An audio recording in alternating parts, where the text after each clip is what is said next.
Sud Radio, le 10h midi, mettez-vous d'accord, Valérie Expert. Le 10h midi, les débats aujourd'hui avec Virginie Leguet, journaliste, politique, éditorialiste. Bonjour Virginie. Bonjour à tous. Frédéric Dabi, directeur général de l'IFOP. Je rappelle votre dernier livre, La Fracture, qui est paru aux éditions Les Arènes. Geneviève Gotzinger, que vous êtes spécialisée en communication politique et vous êtes présidente de l'agence Image avec 2G. Et David Marguerite, vice-président de la région Normandie et président de l'agglomération du Cotentin. Quelques mots encore sur Jean-Pierre Elkabbach, en tout cas pour ceux qui l'ont connu. C'est votre cas, Frédéric, et peut-être à ceux qui sont autour de cette table. Sophia Chikirou, l'épine dans le pied de LFI, le budget de l'audiovisuel public en hausse. Et oui, il n'y a plus de redevance, mais il y a un budget qui a été augmenté. On parlera du pape François et puis de bien d'autres sujets, évidemment, avec vous. De toute façon, on ne tient jamais le programme, donc on essaye, on se fixe un cap et puis après, c'est comme ça. Les promesses n'engagent que ceux qui les reçoivent. Absolument. Virginie, vous vouliez faire un coup de gueule ? Oui, enfin un coup de gueule, oui, qui pourrait être un coup de cœur, mais qui en fait est un coup de gueule. Et là, je voulais parler de la campagne de vaccination contre cette recrudescence du Covid. Et j'ai le sentiment que le gouvernement marche un peu sur des œufs. C'est-à-dire qu'à la fois, la campagne a été avancée de 15 jours. Donc ça veut dire quand même qu'ils prennent les choses au sérieux. Et c'est vrai qu'il y a eu des alertes du côté des urgences qui ont tous les services ont souligné la hausse des admissions en urgence.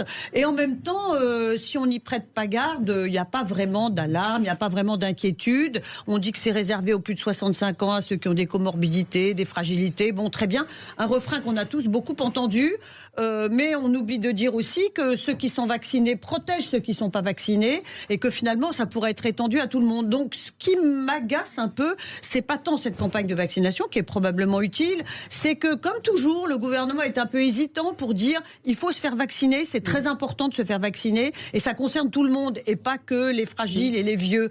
Et je vois bien que là, il est un peu comme sur des œufs, parce qu'il voit bien que c'est un sujet très polémique et qu'il y a beaucoup de gens qui dénoncent ces vaccins. Je rappelle deux choses. Il y a des pays dans le monde, et ils sont très nombreux, qui se battent pour avoir des vaccins, et des vaccins beaucoup plus élémentaires que ceux auxquels nous avons déjà droit, nous, depuis des dizaines d'années. Et je rappelle autre chose, c'est que quand on regarde les chiffres sérieusement, à partir du moment où la vaccination est devenue massive, et là je parle bien du Covid, et bien comme par hasard, les formes graves et les admissions dans les urgences ont baissé. Donc il ne faut pas raconter des choses inexactes, mais je vois bien que ce malaise du gouvernement provient probablement de ce déchirement de l'opinion publique qui est alimenté par les réseaux sociaux, ce que je regrette personnellement. Je suis d'accord avec vous et je suis assez effarée, alors tous nos auditeurs contre nous, parce que beaucoup n'apprécient pas ce vaccin, mais beaucoup de gens... Et nous avons du recul sur ce vaccin, quand on voit les centaines de millions de personnes qui sont fait vacciner. Me disent, texto, je ne veux plus me faire injecter de saloperies dans le corps. C'est-à-dire que je pense que c'est une victoire énorme des antivax. Voilà. C'est un échec total du gouvernement sur la communication. Qui n'a pas été assez combatif sur la question. Qui n'a pas été assez combatif. Il y a des milliards de doses qui ont été injectées. Moi, je suis pro-vaccin. Je le dis, je n'ai pas peur et je ne connais personne. Mais personne qui a eu d'effets secondaires de ce vaccin. En revanche, tous ceux qui sont anti-vax ont toujours un cousin, le beau-frère de la belle-sœur du copain. Qui est mort, qui a eu des très graves maladies, qui a développé des choses. Moi, je suis très content d'entendre Virginie là-dessus, parce que, justement, il n'y a pas de déchirement de l'opinion publique. L'affaire du vaccin montre à quel point il y a une opinion sondagière, ou dans les enquêtes d'opinion, on en a fait pour Sud Radio par le passé, on avait une adhésion à la vaccination pendant le Covid de 75 à 80%. Alors c'est une très forte majorité. Il y a une minorité non négligeable, 20%, 25%. Ça fait beaucoup de monde dans une logique d'extrapolation. Surtout que c'est une minorité très virulente. Mais j'allais le dire, il y a aussi l'opinion des réseaux sociaux qui n'est pas... Pardon, Twitter, c'est 2-3 millions de personnes. C'est beaucoup de monde, mais ce n'est pas représentatif. Qui là, quand vous regardez X, Twitter ou ailleurs, on a l'impression, comme vous le dites tout à l'heure, Valérie, que les antivax sont archi-majoritaires dans le pays. Non, pas du tout. pas vrai. C'est et vrai. quand vous dites, Valérie, je suis pour la vaccination, quand vous dites, Virginie, la vaccination des bien portants permet de protéger les fragiles, c'est une idée massivement soutenue par une majorité de Français. Il y a vraiment... C'est pas le ressenti, je sais que c'est ce qu'on vous dit quand vous faites des sondages, mais c'est pas le ressenti du tout que j'ai, c'est-à-dire des gens tout à fait raisonnables qui ont été vaccinés 3 fois, qui me disent je ne le ferai pas une 4e. Et puis j'ajouterais, Frédéric, qu'il y a très peu d'adhésion en ce moment au vaccin, c'est-à-dire que les gens ne vont pas se faire vacciner. Il y a des doses qui restent par milliers dans les... Eh oui, mais ça dit aussi quelque chose. Ça dit aussi quelque chose de la prudence de l'opinion publique. Pendant la période du Covid, pendant le pic du Covid, les gens sont allés se faire vacciner, mais aujourd'hui ils disent oh là là, finalement je suis pas sûr de vouloir faire mes rappels, je suis pas sûr de vouloir faire mes doses, y compris des gens qui sont pro-vaccin. Je pense que c'est lié à la moindre dangerosité perçue du Covid, même si perçue. On est bien d'accord. Sur la perception. C'est pour cela que dans le baromètre fiducial pour match chez Sud Radio qu'on a hier révélé chez Philippe David et Cécile de Minibus, on voit que dans les sujets de conversation, l'épidémie de Covid progresse de 8 points. C'est le fait d'en avoir parlé par rapport au mois de septembre. Il y a peut-être quand même un début de prise de conscience, mais on n'est pas du tout au niveau de la période précédente, ce qui n'est pas si mal. Parce qu'il y a une recrudescence des cas en ce moment, donc effectivement, il faut se refaire vacciner. Maintenant, cela dit, c'est vrai quand même, Virginie, qu'on a les autres développé des anticorps, ce qui explique aussi que le variant actuel a l'air quand même moins virulent. Et ça explique peut-être aussi cette moindre appétence pour la vaccination qui est absolument nécessaire. Nous sommes tous d'accord autour de cette table. Plus 30% d'admission dans les urgences quand même. 3 milliards de doses de vaccins qui ont été administrées dans le monde. Donc quand je vois des auditeurs qui me disent c'est un vaccin expérimental, on n'est pas anti-vax, c'est ce vaccin-là en particulier, mais là aussi, c'est toutes les fake news autour de l'ARN messager qui, je rappelle, les découvreurs de l'ARN messager, ceux qui travaillent dessus ont eu le prix Nobel, une technique qui va permettre d'éradiquer des cancers. C'est-à-dire qu'il y a énormément d'imprécisions. David Marguerite. Moi, je ne défends pas habituellement le gouvernement. Je trouve que... Loin s'en faut. Mais là, je trouve qu'on est un peu, et c'est bien, en train de dépasser le débat sur l'obligation vaccinale. Je pense qu'on est en train de normaliser un peu les choses. Moi, j'ai pas du tout envie de revivre la psychose collective d'il y a 2 ans ou d'il y a 3 ans. Je pense que l'équilibre, c'est de proposer massivement la vaccination, notamment aux plus de 65 ans, sans peut-être la rendre obligatoire. C'est le chemin que prend le gouvernement. Moi, c'est un chemin qui me va bien. On est sur un vaccin qui est proche de la grille. Elle n'a jamais été obligatoire, la vaccination. Elle l'était avec le pass vaccinal de fait. Et je pense, elle était de fait, puisqu'on pouvait plus circuler, aller et venir librement. Et je suis pas du tout anti-vax en disant ça. Maintenant, ce que je constate en effet, c'est que beaucoup de gens disent qu'ils ne se feront plus injecter de doses dans le corps. Ça, c'est une évidence.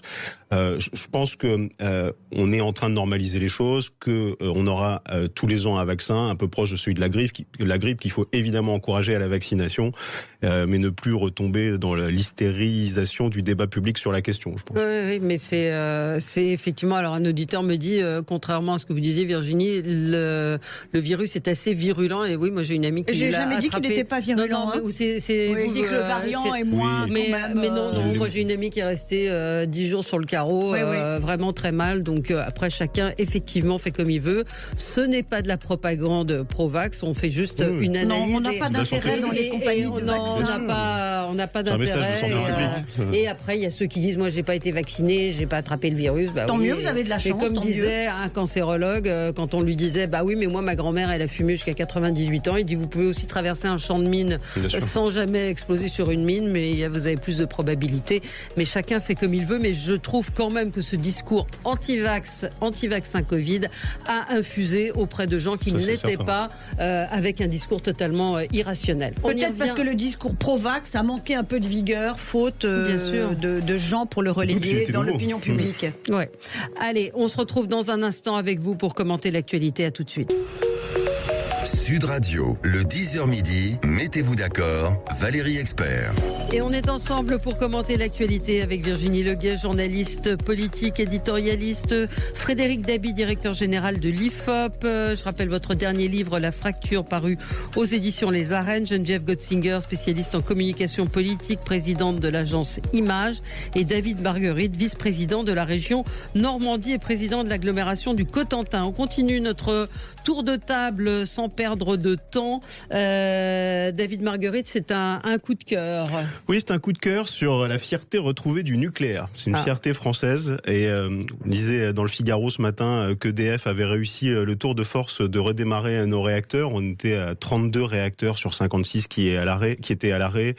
L'année dernière, on se rappelle tous des menaces de rupture sur le réseau électrique à l'époque. Aujourd'hui, malgré les discours sur la filière nucléaire qui ont fait des dégâts considérables, on se rappelle des calculs politiques, de la fermeture de Fessenheim. On se rappelle de François Hollande et d'Emmanuel Macron qui, pour faire plaisir à Nicolas Hulot, avait entériné la politique de François Hollande, et on se rappelle de l'objectif de réduire à 50% la part du nucléaire dans la production énergétique. Eh bien, en un an, EDF, malgré ce discours, a réussi à redémarre en ce moment ses réacteurs, ce qui a des conséquences immédiates qui devraient convaincre d'ailleurs les plus récalcitrants. C'est que la France est redevenue exportatrice en matière d'énergie. Aujourd'hui, ça c'est quand même une excellente nouvelle. C'est que de nouveau, on est parmi les pays du monde qui produisons l'électricité la plus à bas coût, et ça c'est aussi une très bonne nouvelle. Et puis enfin, sur le débat sur la décarbonation, moi je voulais en dire un mot parce que je parlais de fierté française, mais c'est également la réponse la meilleure à la crise énergétique, mais aussi au dérèglement climatique, le nucléaire. Et aujourd'hui, ce qui me réjouit, et d'où le sens de ce coup de cœur, c'est que le consensus politique est en train de se faire autour de cette question. Alors il y a des années à rattraper, notamment les dégâts qui ont pu être faits en matière de formation, en matière de formation des ingénieurs, notamment dans la filière nucléaire. Mais aujourd'hui, on a la réponse à la décarbonation, à la nécessaire décarbonation, notamment de l'industrie. On peut éviter grâce au nucléaire.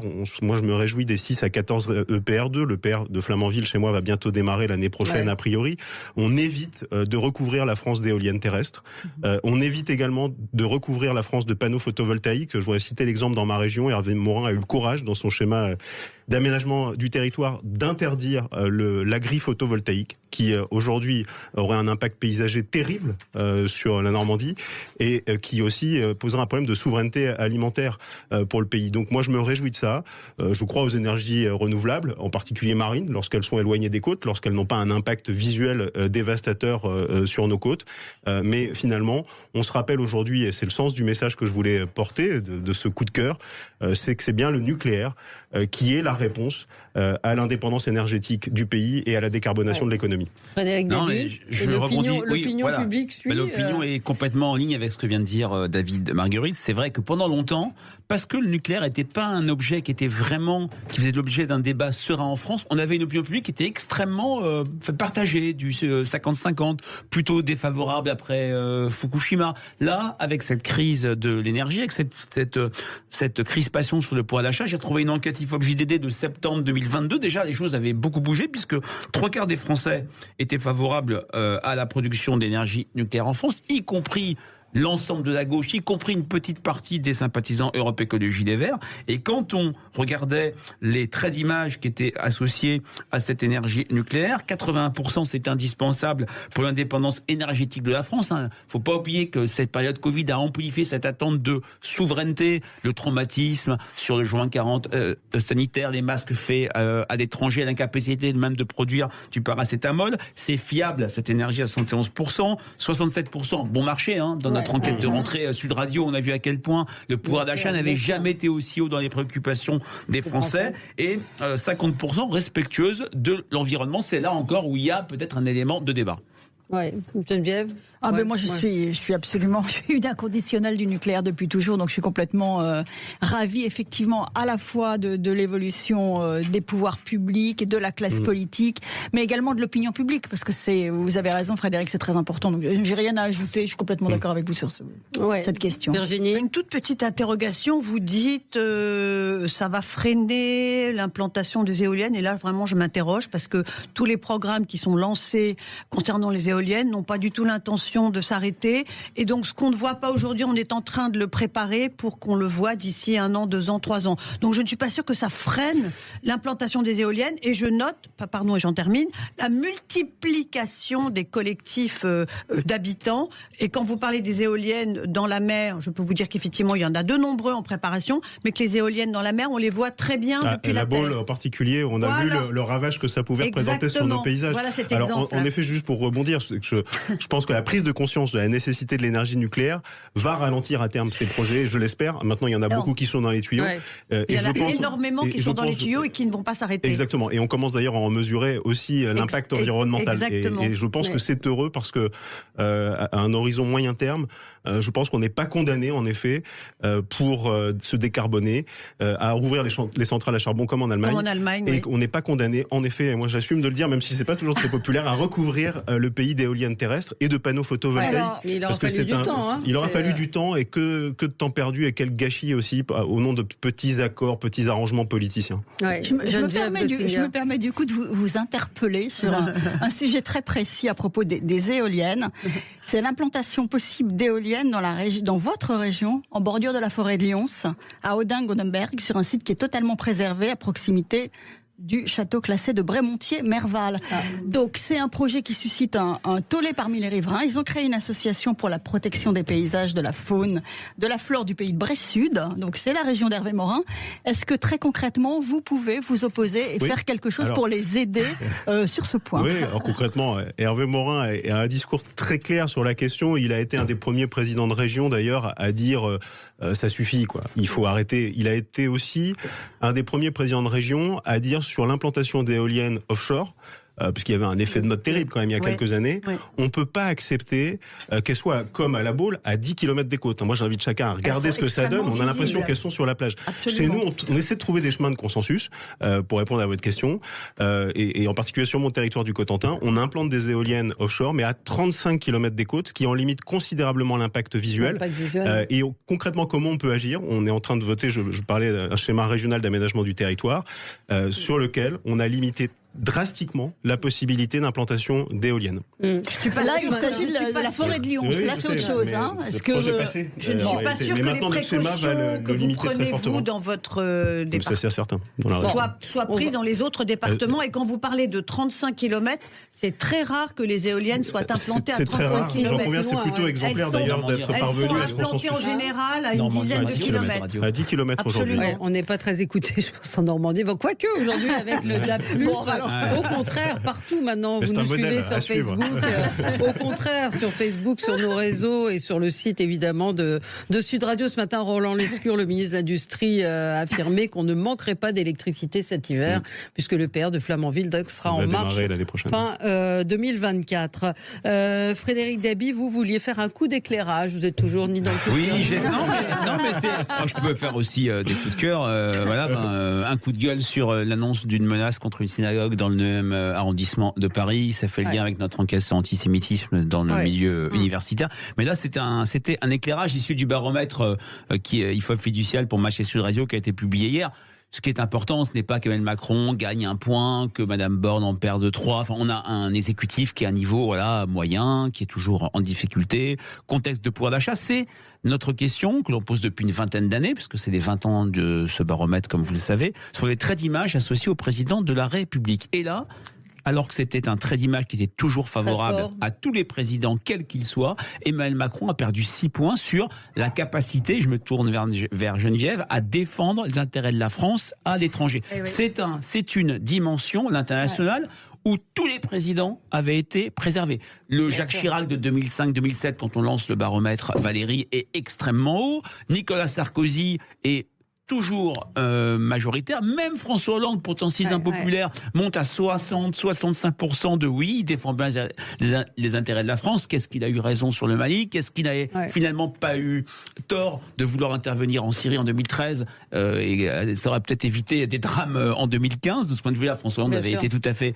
visionnaire. Et là, ça en dit long, ça n'impacte pas sa cote de popularité, mais ça en dit long sur ce sentiment de déclin de la France à l'étranger. Ce qui s'est passé en Afrique dans nos sujets de conversation du matin ont été vus par environ 40 à 50% de Français.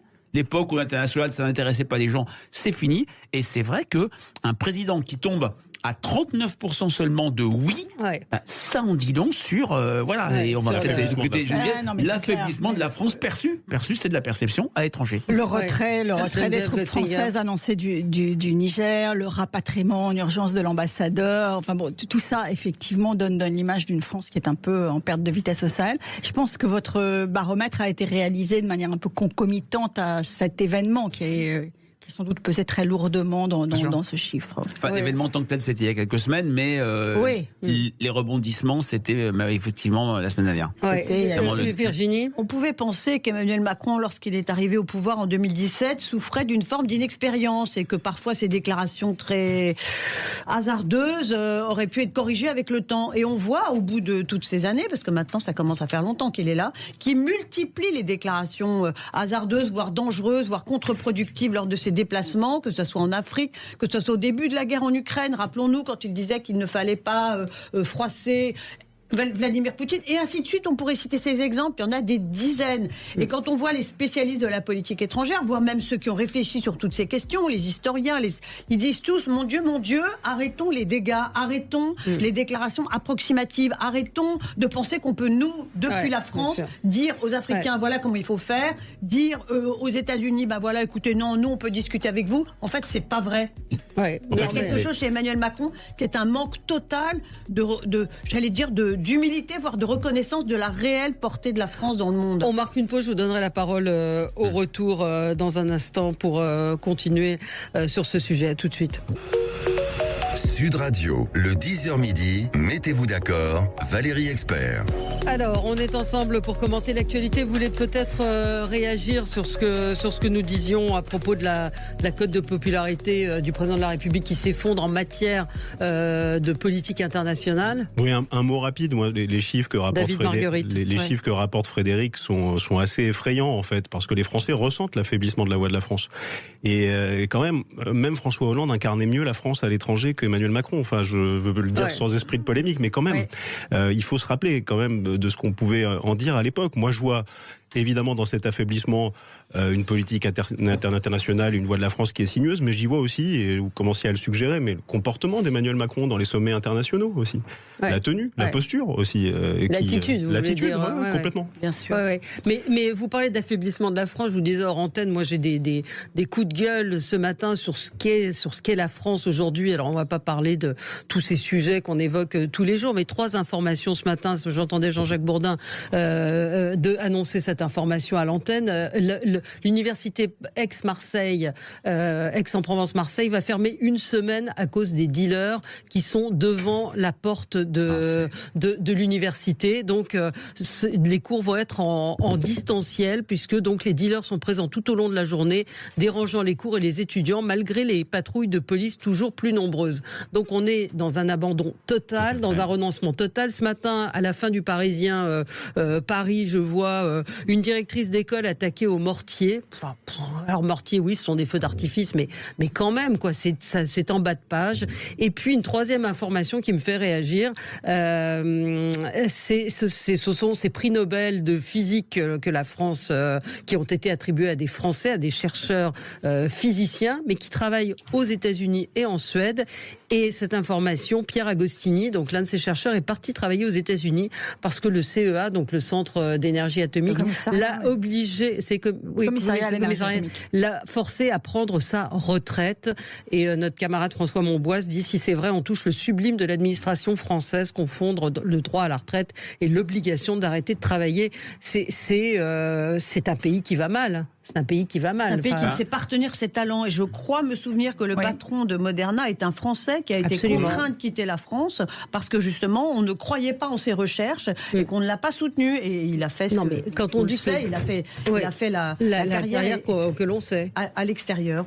J'ai lu d'ailleurs dans la presse qu'un autre chercheur, David Marguerite, un autre chercheur expliquait qu'il avait quitté la France à cause de la lourdeur administrative du pays et qu'il passait son temps à remplir des formulaires plutôt que d'être concentré sur ses travaux de recherche. Bien sûr. Et c'était assez beau, les images de cette... alors là, c'était pour l'ARN messager aussi, de cette chercheuse qui apprend et qui retourne en cours travailler. Mais sur la violence aussi à laquelle on renonce totalement. Alors on peut annoncer 500 000 brigades de gendarmerie, on l'a évoqué assez longuement hier. D'imaginer qu'une université est obligée de fermer parce qu'il y a des dealers, c'est invraisemblable. Oui, et c'est vrai que quand on regarde, j'essaie de partir toujours de nos données Sud Radio. Quand on regarde notre sondage de rentrée sur les préoccupations des Français, il y avait un score très élevé pour l'insécurité, la lutte contre la délinquance. Et ce qui est très intéressant, c'est 3 choses. D'une part, c'est de moins en moins clivé gauche-droite. À l'époque, Jospin Chirac, la gauche naïve, etc. C'est terminé. Les sympathisants de gauche sont très préoccupés. Et deuxièmement, c'est l'idée que quand les Français, on les fait parler des victimes de cette insécurité, ils citent souvent, à part des faits divers horribles, je fais une parenthèse, l'affaire de la petite Lola, ça a traumatisé, et ça traumatise toujours le pays. Ils citent des personnes dépositaires de l'autorité de l'État, un pompier, un policier, un maire, un prof, une proviseure. C'est quelqu'un qui a une part d'autorité, et ce sont ces personnes qui ne sont pas protégées. Et c'est vrai que de ce point de vue-là, la toile de fond, c'est l'idée que le pays est en déclin. On est passé vite sur le moment Éric Zemmour. Comment ça se fait que quelqu'un qui n'avait pas le moindre attache politique a réussi à faire des très bons scores dans les enquêtes préélectorales et finit même avec 2 millions de voix? C'est parce qu'il a su mettre des mots sur l'idée que la France tombait. Et il y a 2 grandes institutions, et je viens avec votre sujet, qui sont citées. C'est l'hôpital et l'école. L'école au sens large, y compris l'université. Fermer une université pour les raisons que vous venez d'évoquer, pour les Français, pas besoin de sondage, c'est inadmissible. Ils ferment pour protester, en fait. C'est pour protester, et ils disent évidemment que la situation va pas s'arranger, mais ils expliquent qu'on entend les cris des guetteurs en plein cours, il y a des descentes de police, ce n'est pas normal de travailler dans une situation pareille, ce n'est pas un environnement pour des étudiants, ça ne va pas se résoudre, mais en tout cas c'est une manière de protester, de dire c'est un aveu d'échec total. Et ça dit surtout l'incroyable sentiment d'impunité de ceux qui sont aux abords de la faculté depuis des semaines et peut-être des mois, et le sentiment qu'ils savent que quoi qu'il se passe, il leur arrivera pas grand-chose. C'est le quartier de Belzunce. Oui, c'est un quartier populaire de Marseille, mais c'est... Mais qui est complètement abandonné. Les entreprises ont quitté. Et hier, on avait un auditeur qui, en banlieue de Toulouse, nous racontait la difficulté qu'il avait à vivre dans son quartier aujourd'hui. Qu'est-ce qu'on fait aujourd'hui? On abandonne les Français. Non, à côté de ça, le président de la République va s'exprimer sur la 5e République, sur la Constitution. On fête les 65 ans. Geneviève, vous vouliez évoquer ça. Oui, parce que moi je l'aime bien, cette Constitution. Alors, je sais qu'elle est solide. Je la trouve, voilà, exactement. Alors, on n'a pas vécu la 4e, la 3e, les uns et les autres autour de cette table, mais quand même, revoyons nos cours d'histoire, nos cours de sciences politiques. Voyons ce que je vous conseille le livre de Michel Cotta, ma 5e, qui paraît aux éditions. Voilà, donc oui, effectivement, je défends la 5e. Alors, on parle beaucoup là de l'élargissement du champ du référendum suite à la grande discussion avec les partis politiques à Saint-Denis il y a quelques jours. Eh ben moi je suis contre. Je pense que le référendum, il faut le laisser circonscrit à ce qu'il est. C'est effectivement les traités internationaux et un certain nombre de points spécifiques, mais certainement pas l'ouvrir à des questions de société comme l'immigration. On élit des députés, on élit des maires, on élit des députés en l'occurrence pour qu'ils votent des lois, sur la base de programmes, sur la base d'orientation politique. C'est pas à nous, ça serait le champ ouvert à tous les populismes, à tous les débordements, une boîte de Pandore assez terrible. Donc je suis totalement contre cette hypothèse. Je suis totalement d'accord avec vous. D'ailleurs, je rappelle que le champ du référendum a déjà été élargi dans la Constitution sans que jamais on s'en serve. Du périmètre de l'élargissement. Avant de l'élargir, il faudrait peut-être s'en servir sur le sens même du référendum, à savoir une évolution institutionnelle majeure du pays, débloquer éventuellement un problème dans le pays. La réalité aujourd'hui, c'est que la machine de l'État tourne à vide. C'est que vous citiez l'impuissance publique à laquelle on est confronté, encore qu'Emmanuel Macron reconnaît qu'on n'est plus dans un sentiment d'insécurité, mais dans une insécurité réelle. Et là, aujourd'hui, on va avoir une déclaration sur la Constitution, dont on sait d'ailleurs qu'elle a très peu de chances d'aboutir, parce qu'il faut une majorité pour ça. Ce sont des déclations de pure forme. Qui tournent à vide. La machine de l'État tourne à vide et on fait diversion. Et vous évoquiez tout à l'heure la situation des Français qui, à mon avis, sont assez peu sensibles à ce qui va se passer. Mais vote de moins en moins, Frédéric, vous le confirmerez. Sauf à la présidentielle, parce qu'on y croit toujours. Voilà, à suivre, donc on verra ce qui va être annoncé. On va voir ça, c'est en ce moment, non? Frédéric, vous pensez qu'il peut en sortir quelque chose? Non, mais alors déjà, il y a une question de priorité par rapport aux thématiques socio-économiques qui touchent l'opinion publique. Maintenant, c'est vrai que les Français suivent plutôt ce que vous dites, Geneviève, sur l'attachement à cette 5e République insubmersible. Et quand on voit, par exemple, les leviers d'adhésion à Jean-Luc Mélenchon pendant la dernière campagne présidentielle, sa 6e République, mais ses électeurs n'étaient pas du tout sur cette motivation de vote-là. On va voir ce qui va sortir, mais le référendum, il n'y en a pas eu depuis 2005 de référendum national. Pour la Corse, pour la Nouvelle-Calédonie, c'est possible aussi? Oui, avoir aussi la capacité des Français à se mobiliser. Le record d'abstention pour un référendum, c'est celui qui était un bon référendum de Michel Rocard en 1988. Mais moi, je crois que le référendum est une arme dangereuse et que les chefs de l'État le savent, et c'est pour ça qu'il n'est pas utilisé. Quant à imaginer qu'il puisse y avoir des modifications de la Constitution avec 3/5, je rappelle qu'il faut 3/5. C'est aujourd'hui une vue totale de l'esprit. Donc c'est un discours qui flotte en l'air, qui est peut-être fait pour faire plaisir à certains, mais qui n'aura jamais de traduction concrète. Il n'y aura pas de modification dans l'état actuel des choses de la Constitution en 3/5. Il n'y en aura pas. Petite pause et on se retrouve dans un instant pour continuer de commenter l'actualité. À tout de suite. Mettons-nous d'accord. Peut-être un mot sur Jean-Pierre Elkabbach. Vous l'avez connu, Geneviève. Vous avez travaillé avec lui? Non, j'ai pas travaillé avec lui. Mon mari a travaillé avec lui, mais moi non. J'ai pas travaillé avec lui. Évidemment, je considère que c'est le plus grand intervieweur de la Ve République, mais en même temps, c'est une forme de journalisme qui est un peu derrière nous, je pense, vraiment. L'époque où on travaillait beaucoup ces questions, on travaillait jusqu'au milieu de la nuit. Là, je pense qu'on travaille moins aujourd'hui. Et des questions courtes. Malheureusement. Je peux vous dire que Jean-Jacques Bourdin travaille énormément et pour moi, c'est peut-être le plus proche de Jean-Pierre Elkabbach. Peut-être, oui. Mais avec une première question choc, toujours. Avec une première question choc. Et avec quelqu'un, pardon de vous interrompre, j'entendais, je ne sais pas, quelqu'un qui parlait de lui et qui disait, je crois que c'est même lui qui disait, je suis mal élevé. Et je crois qu'il faut avoir un côté mal élevé que Jean-Jacques Bourdin, et je mets des guillemets, c'est-à-dire n'avoir pas peur de choquer et de transgresser le côté... Oui, transgresser, c'était un perfectionniste. Je pense que c'était un journalisme quand même de proximité aussi. Et je pense qu'il faut y avoir une proximité quand on est journaliste politique, mais en même temps pas trop de proximité. Donc la proximité avec les politiques. On a pu quelquefois,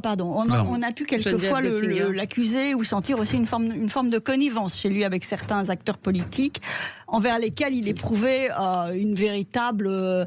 il était fasciné, une fascination. Moi, je garde un autre souvenir de lui. Alors là, un souvenir plus personnel. Je pense que c'était aussi un affectif, peut-être l'enfant d'Oran très affectif. Et ce souvenir, c'est mars 2003, la visite d'État de Jacques Chirac à Alger et Oran, que je suivais moi en tant que journaliste politique à l'époque. Et arriver à Oran, ça a été pour Jacques Chirac un moment d'émotion extrêmement fort. Et Jean-Pierre Elkabbach était de la délégation du chef de l'État. Et à un moment, on l'a tous vu faire quelque chose d'absolument incroyable dans les rangs d'Oran. Jean-Pierre Elkabbach, les yeux embués de larmes, se précipitant pour enjamber des barrières, fondre la foule et physiquement enjamber ces barrières vers un immeuble qui manifestement était celui de son enfance. Et ça, c'est le souvenir au moment de sa mort qui me reste de lui. C'est très beau. Surtout qu'il a, dans son livre, moi j'ai lu son livre de mémoire, Les rives de nos mémoires, je crois, ou de ma mémoire, il raconte la mort de son père le jour de Yom Kippour, la fête juive du Grand Pardon, et à partir de ce moment, il a dit qu'il voulait faire connaître ce nom Elkabbach. Non, moi, il y a deux éléments que je veux mettre en avant. Déjà, l'opinion publique va être sûrement émue parce que, comme beaucoup de grandes personnalités, il a accompagné nos vies. Tout le monde, si on fait un petit tour de table, on va citer Georges Marchais, on va citer François Mitterrand dans ses fameuses interviews magnifiques de 94-95 où François Mitterrand était, il paraît, moribond avant et il arrivait à faire des interviews formidables. Moi, j'ai souvenir de moments très tendus, par exemple, avec Bernard Tapie. C'est quelqu'un qui a accompagné nos vies et c'est vrai que par rapport au livre de Michel Cotta, c'est avec Alain Duhamel. Peut-être avec Catherine Ney, c'est la Ve République.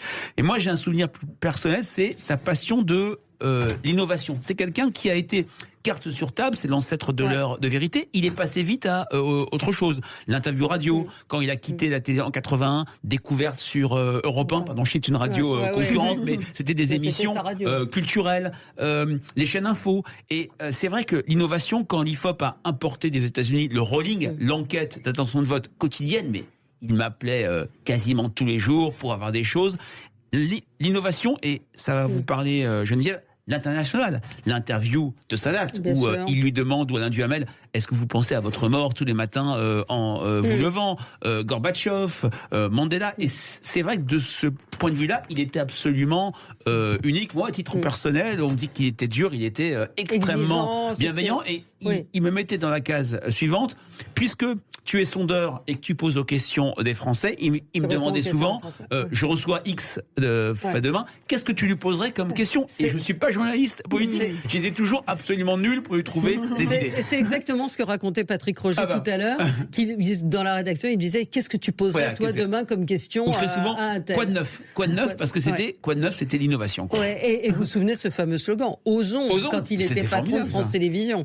Virginie? Moi, je dirais deux choses. Il était probablement très exigeant avec ses collaborateurs et les journalistes qui ont eu affaire à travailler avec lui quand il était dans une position hiérarchique importante. Mais il était très exigeant avec lui-même. Et il y a une chose que moi, j'ai particulièrement toujours beaucoup appréciée, c'est qu'il exerçait ce qu'on appelle, nous, les journalistes, le droit de suite. C'est-à-dire qu'une question auquel l'interlocuteur ne répond pas, on la pose 2 fois, on la pose 3 fois, on la pose 4 fois. Et il y a un certain nombre de journalistes politiques qui n'ont pas du tout ce réflexe. On leur pose une question, ils posent une question auquel leur interlocuteur ne répond pas, ils passent à autre chose. Et je trouve que ce droit de suite-là, qui a été exercé par un certain nombre de très grands journalistes que nous connaissons, nous, dans notre profession depuis maintenant fort longtemps.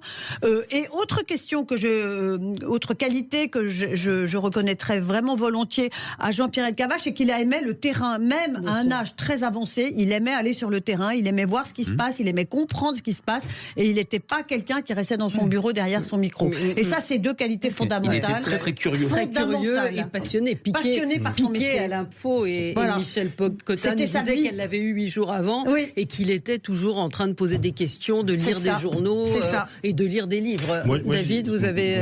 moi, je ne l'ai pas connu, mais j'ai grandi, j'ai forgé ma conscience politique en écoutant les grandes émissions comme le Club de la Presse. Moi, je retiens un peu ce que vous disiez, c'est-à-dire qu'il a marqué une époque où la parole publique, elle était sacrée aussi, où une parole où on écoutait les grands rendez-vous politiques, alors je vais dire presque en famille, mais en tout cas, on les écoutait en se disant il va y avoir une parole qui va compter, et il savait la mettre en valeur. Et je dirais, deuxième chose, c'est qu'il trouvait un bon équilibre, en tout cas moi c'est comme ça que j'écoutais ces interviews, entre l'indépendance et l'impertinence. C'est-à-dire qu'il n'avait pas besoin d'en rajouter pour démontrer son indépendance dans une sorte d'impertinence outrancière, parfois facile. Et je trouve que c'était, alors je le dis sans nostalgie, mais une époque quand même où le débat public se tenait aussi. C'était une époque où on n'allait pas dire qu'on allait défiler contre les punaises de lit, effectivement. Excellente transition. 2 informations, 2 auditeurs courroucés, Christian et Jean, nous disent je vous écoute depuis la Normandie. Alors je le salue particulièrement et je vous remercie de nous écouter. Bonjour la Normandie. Bonjour les Normands. Et autre information, comme donne un fidèle auditeur Stéphane, l'application SNCF Connect a déjà planté pour les billets de Noël. Vive la France, vive la... Moi je trouve qu'elle marche très bien, mais c'est mon avis. Mais là, ce matin, ils viennent de mettre en place... Il faut rester travailler pour Noël, c'est pas la peine de partir en vacances. C'est la bonne solution. Les punaises de lit, parlons-en, puisqu'elles s'invitent dans le débat politique. C'est hier à l'Assemblée nationale Mathilde Panot qui a évoqué une fois de plus le sujet.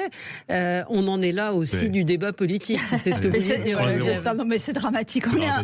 On atteint un niveau de médiocrité. Effectivement, avec sa petite fiole, son petit bocal. Et non pas sa tafiole, pardon. Plein de punaises de lit, là, son espèce de bocal plein de punaises de lit pour expliquer qu'elle défile contre les punaises de lit. Non mais pardon. On a atteint un niveau de médiocrité du débat politique. Alors avec la France Insoumise bien sûr, mais malheureusement pas que avec la France Insoumise. Ça serait trop facile si ce n'était que la France Insoumise.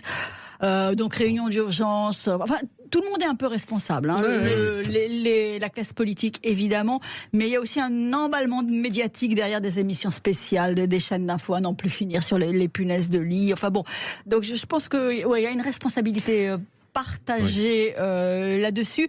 Il y a aussi l'irruption quand même, me semble-t-il, dans la sphère privée de l'État qui veut réglementer. Non, on réglemente pas. On a des punaises de lit chez soi, on fait venir un désinfecteur, on désinfecte. Le sujet qui est soulevé par la France Insoumise, ce sont ces gens qui n'ont pas beaucoup de moyens. Ça coûte cher de faire venir des sociétés pour désinfecter. Apparemment 250 € si j'ai bien compris. Est-ce que le gouvernement doit, d'une manière ou d'une autre, participer, aider à désinfecter, vous qui êtes élu? Alors, personne ne conteste que c'est l'enfer pour les personnes qui vivent cela. Maintenant, non, moi j'ai écouté avec attention ce qui est dur. Mathilde Panot hier à l'Assemblée. Franchement, enfin, il y a quand même une hiérarchie dans les indignations à avoir. Elle n'a pas parlé de terrorisme, ni d'insécurité, ni de ce que vivent les Français. Elle a parlé de punaises de lit avec un ton et un fond qui était quand même, mais le point zéro en effet du débat public. On aimerait l'entendre sur d'autres sujets avec la même indignation et la même ferveur. Mais ce qui me marque encore plus peut-être que Mathilde Panot et les éructations des Insoumis sur la question, c'est la réponse gouvernementale. On a quand même le président du groupe majoritaire qui dit qu'il va en faire une priorité et la réponse immédiate, c'est de dire on va déposer un texte de loi dont on imagine l'article 1er. Enfin, il faut éradiquer les punaises de lit en France. Tout ça n'a pas de sens en fait. Pour ou contre? Ça n'a aucun sens. Contre, oui. On pourrait faire un petit référendum.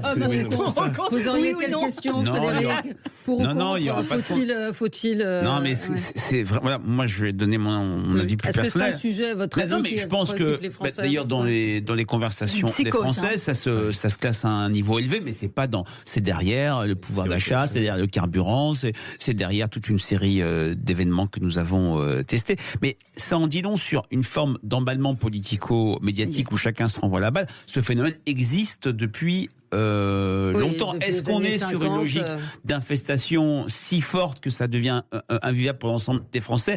Bien sûr que non. Mais voilà, c'est une question. Je partage ce que vient de dire David et Marguerite. C'est vrai que les Insoumis cherchent à prendre tous les ballons, mais avec une telle virulence et un tel manque de recul que quand on interroge les Français sur qui incarne le mieux l'opposition, ils préfèrent toujours en relatif, l'indignation tribunicienne et protestataire des Insoumis qui ne débouche rien que le Rassemblement national qui apparaît comme une opposition plus structurée et réaliste, quand bien même elle peut être aussi dangereuse, voire plus que la France Insoumise. Oui, Virginie. Oui, la France Insoumise ne fait aucune hiérarchie entre la grande urgence, la moyenne urgence et la petite urgence, ou le grand drame, le petit drame et le moyen drame. Elle a une indignation extrême et excessive sur quasiment tous les sujets, ce qui finalement est totalement contre-productif. Et alors là, j'en appelle à Frédéric, mais il me semble que dans toutes les dernières études d'opinion, on voit que les Français décrochent. Ils disent non, nous, la France Insoumise, on la trouve dangereuse, ils vont trop loin, ils veulent le chaos. Ils ont compris en fait que la stratégie, la fuite en avant de Jean-Luc Mélenchon, elle ne fait que finalement provoquer une forme de déstructuration de ce qu'on appelle le vivre ensemble, qui est une expression que je déteste, mais une déstructuration même de la société. Et ça, ils en veulent pas. Alors les punaises de lit qui sont brandies dans une petite fiole, d'ailleurs on ne sait pas si c'était une vraie punaise qui était à l'intérieur ou une soi-disant punaise, mais peut-être, oui, il y a des punaises, peut-être, c'est vrai, mais est-ce qu'il faut pour autant s'en saisir de cette façon aussi dramatique? Et est-ce que, alors seconde question, et là j'en termine, est-ce que l'exécutif a raison de dire oh là là, c'est vrai, on est très déterminé à agir et c'est une priorité, pour faire quoi finalement, je ne sais pas. Et est-ce que le groupe Renaissance auquel vous faisiez allusion, alors lui par contre il a été plus habile, il a dit oui, on va faire une proposition de loi, mais on l'étudiera en décembre à l'occasion de notre niche parlementaire. C'est-à-dire qu'il y a urgence, mais il n'y a pas vraiment urgence non plus, parce qu'on n'est que début octobre et décembre, il y a le temps d'avoir encore cette frénésie et cet affolement autour des punaises de lit. Et on va en reparler, on va continuer. Non, on va pas en reparler. On est fini, c'est un automatisme. Non, on va parler d'autre chose. Tout avec vous sur Sud Radio jusqu'à midi et plusieurs sujets encore. Vous voulez parler de Sophia Chikirou, épine dans le pied de la France Insoumise. En tout cas, ils sont assez gênés aux entournures par les révélations qui vont être faites ce soir, demain soir, dans complément d'enquête. Et puis cet article du Monde qui est extrêmement détaillé et extrêmement sévère sur le comportement de Sophia Chikirou, qui a été reçu, pas qui a été reçu. On a eu Mathilde Panot ici chez Jean-Jacques Bourdin qui lui a posé la question sur certains termes, dont le terme tafiole, et qui répondait à un tweet.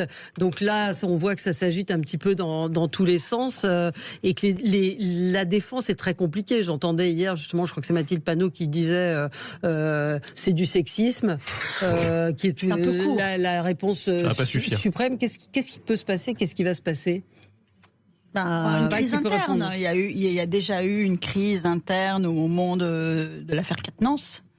Là, il risque d'y avoir une crise démultipliée. Enfin, ça va forcément lézarder la France Insoumise Alors, et Jean-Luc Mélenchon. Déjà, elle était assez... Elle est lézardée, déjà.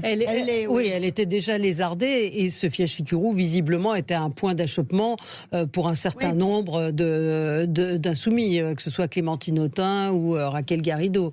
Moi, je trouve que cette affaire révèle le vrai visage de la France insoumise. Et que ça apparaît au grand jour pour les Français. Pourquoi ? Parce qu'on est face à une organisation violente, moi j'assume de le dire, qui est secrète dans sa gouvernance d'ailleurs, sa gouvernance démocratique, entre guillemets, et qui est quasi insurrectionnelle, voire insurrectionnelle. C'est-à-dire qu'il y a un projet, on dit de bordéliser la France, mais enfin c'est quand même de rendre la violence légitime pour prendre les institutions. Aujourd'hui, moi, la question qui m'interpelle le plus dans cette affaire, au-delà des professionnels de l'indignation de la France insoumise, qu'on n'entend pas vraiment, parce que le double discours sur les propos homophobes qu'on a pu entendre en disant c'est dans la sphère privée, etc., enfin, c'est gravissime. Moi, ce qui me surprend le plus, c'est la question que je pose, c'est comment il peut rester encore aujourd'hui en France des hommes et des femmes sincèrement de gauche républicaine qui peuvent s'être commis dans cette alliance qui est inacceptable. Vraiment, qui est une rupture morale dans la tradition républicaine d'une gauche que je respecte profondément et qui n'a rien à voir avec ces gens-là avec lesquels ils se sont commis depuis maintenant 3 ans. Non, mais il y a plusieurs choses. C'est vrai que si je prends notre balise de la semaine dernière, quand on interroge les Français qui est le plus attaché aux valeurs démocratiques entre Marine Le Pen et Jean-Luc Mélenchon, c'est Marine Le Pen qui apparaît plus attachée. C'est un comble quand on connaît l'histoire du FN, quand on se souvient des enquêtes historiques de la Sofres pour Le Monde. Le FN est un danger pour la démocratie. Vous aviez quasiment 3/4 de réponses positives. Même chose pour le match Roussel-Mélenchon de la semaine dernière.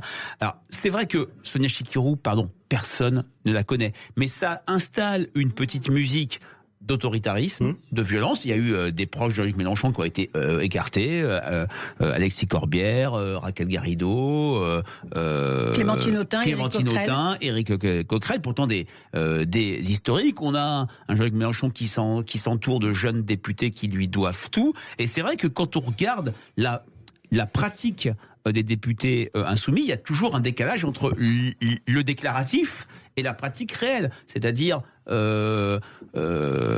comment s'appelle-t-il, le député Adrien Quatennens et les affaires de violence, ce député proche des écolos qui, élu dans le 18e, fait scolariser sa fille à Versailles, un autre député qui vit, Émeric Caron, merci, je l'avais oublié, tant mieux, un autre en fait député qui occupe, et ils sont plusieurs à occuper, Rachel Keke qui occupe un logement social. Ça fait tout un récit. Les Français et les Français détestent le manque de cohérence. Quand la parole politique est en décalage avec sa pratique. Faites ce que je dis, faites pas ce que je fais. Jean-Luc Mélenchon qui dit il y a très récemment, il faut instaurer la démocratie, le parti le moins démocratique. Absolument. C'est pas le parti communiste, c'est la France insoumise.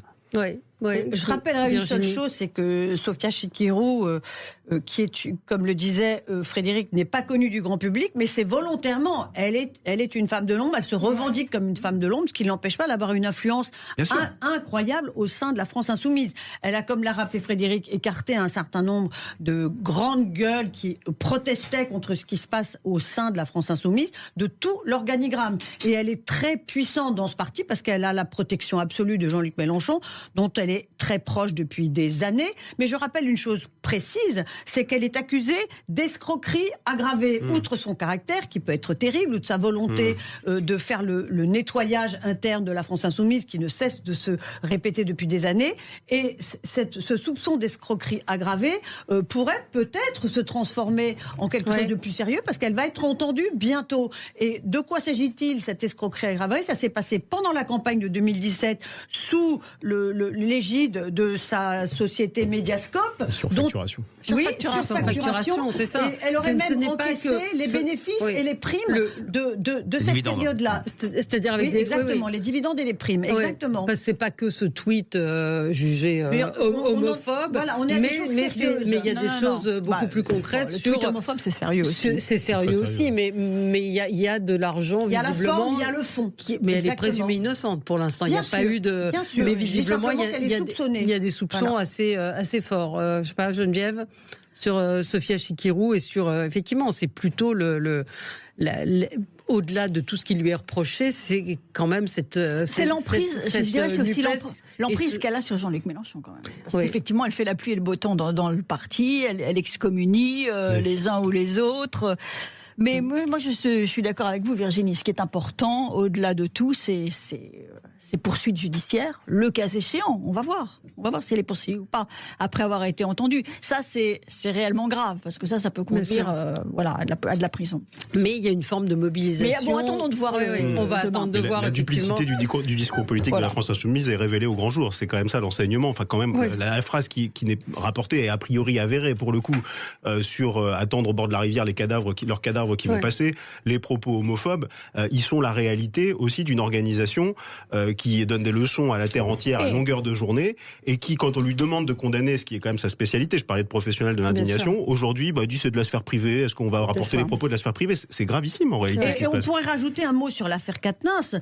La France insoumise s'était fait vraiment une règle de défendre les femmes et de parler des violences conjugales, et Adrien Quatennens, qui était chez eux au sein et qui était lui aussi un protégé de Jean-Luc Mélenchon, il a été condamné à 4 mois de prison avec sursis, ce qui peut être rien, mais ce qui est très sérieux quand même, pour violence conjugale, et il a été exclu 4 mois. Et réintégré comme si de rien n'était. Et là, la France insoumise n'a rien trouvé à redire quand elle a eu au sein, sur les rangs, dans l'hémicycle, un de ses députés condamné pour violence conjugale. Donc il y a effectivement un écart gigantesque entre ce qu'on affiche comme grand principe et comme théorie, et puis la réalité des faits qui, je trouve, devient accablante pour la France insoumise sur beaucoup de terrains. On va regarder le document de complément d'enquête, lisez l'article du Monde, et effectivement, après, quand il y a des erreurs, il faut peut-être savoir les reconnaître et ne pas faire front et sortir des arguments absurdes du style c'est du sexisme, c'est de la misogynie. C'est l'extrême droite. Dès qu'il y a un argument qui va contre la France insoumise, c'est l'extrême droite. Bon, une minute, un mot sur le budget. Il en faudrait plus, le budget de la culture qui est en hausse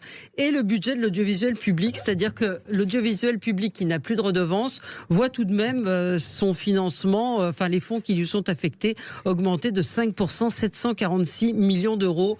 Moi, je réclame un audit du service public. Alors, il y a tout dans l'audiovisuel public. Il y a le mastodonte France Télévisions, il y a Radio France et il y a France Média Monde. Et par rapport à ce qu'on disait tout à l'heure sur la politique internationale, France Média Monde n'est pas la voix de la France, elle ne défend pas la politique internationale du président de la République ou de la France.